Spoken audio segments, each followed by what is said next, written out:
कैसे हैं आप सब। आई होप आप सब बहुत अच्छे से होंगे। बेटा, हमारी जो अनुच्छेद लेखन की सीरीज़ चल रही है उसके अंतर्गत हमारा आज का टॉपिक है बेकारी अथवा बेरोजगारी की समस्या। हमेशा की तरह एक स्लोगन से हम आरंभ करेंगे और ये बहुत ही गंभीर समस्या है। इसके बारे में सोचते हैं तो एक अजीब सी टेंशन मन में हो जाती है, दिमाग में एक अजीब सी घबराहट महसूस होती है।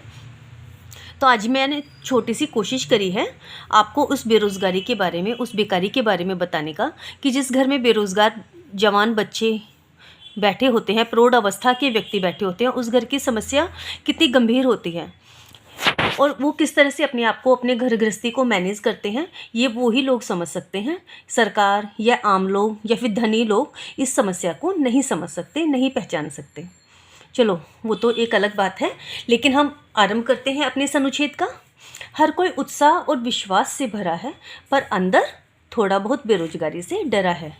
बेरोजगारी का अर्थ है आजीविका के लिए साधन ना होना। भारत में जितनी जनसंख्या है उतनी मात्रा में नौकरियां नहीं हैं। नौकरियां भी योग्यता के अनुसार नहीं हैं। कुछ लोगों की आजीविका वर्ष भर के लिए ना होकर कुछ महीनों के लिए होती है। सब प्रकार की बेरोजगारी युवकों को निराश और हताश करती हैं। वे ना चाहते हुए भी थक हार कर अपराध जगत की ओर भटक जाते हैं। उन्हें पेट भरने के लिए गलत रास्ते चुनने पड़ते हैं।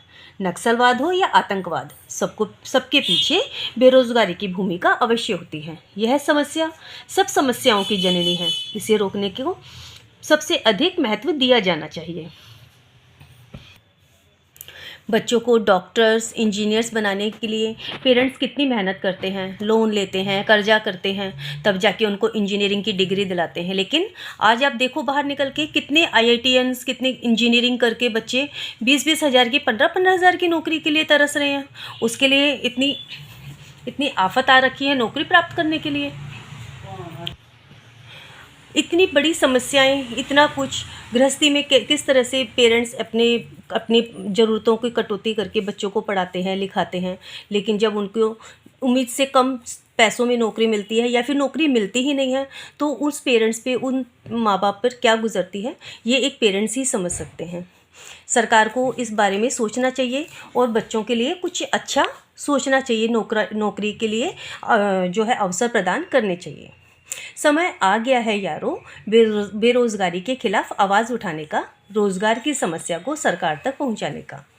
भूख पाप का मुख्य कारण है। भूख में व्यक्ति को अच्छे बुरे का, कर्तव्य अकर्तव्य का ज्ञान नहीं रहता। भूख का प्रधान कारण बेरोजगारी है। बेकारी 3 प्रकार की होती है। शिक्षित तथा प्रशिक्षित वर्ग की बेकारी, जिसमें लोग पढ़े लिखे हैं, टेक्नीशियंस हैं, लेकिन उनके पास काम नहीं है। अशिक्षित और अप्रशिक्षित वर्ग की बेकारी, जो अनपढ़ हैं, जिनको कुछ नहीं आता, वो लोग बेरोजगार हैं। और तीसरी प्रकार की मौसमी बेकारी, कि कुछ काम सीजनल्स होते हैं, सीज़न ख़त्म हुआ, काम ख़त्म, काम नहीं है और बेरोजगारी आ गई है।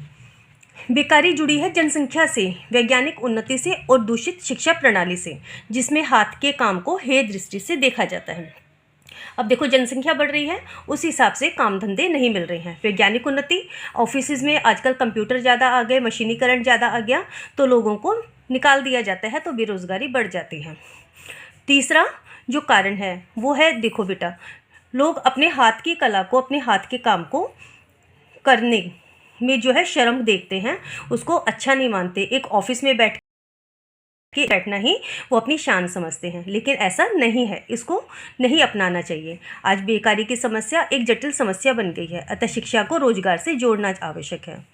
व्यावसायिक शिक्षा की व्यवस्था करनी होगी।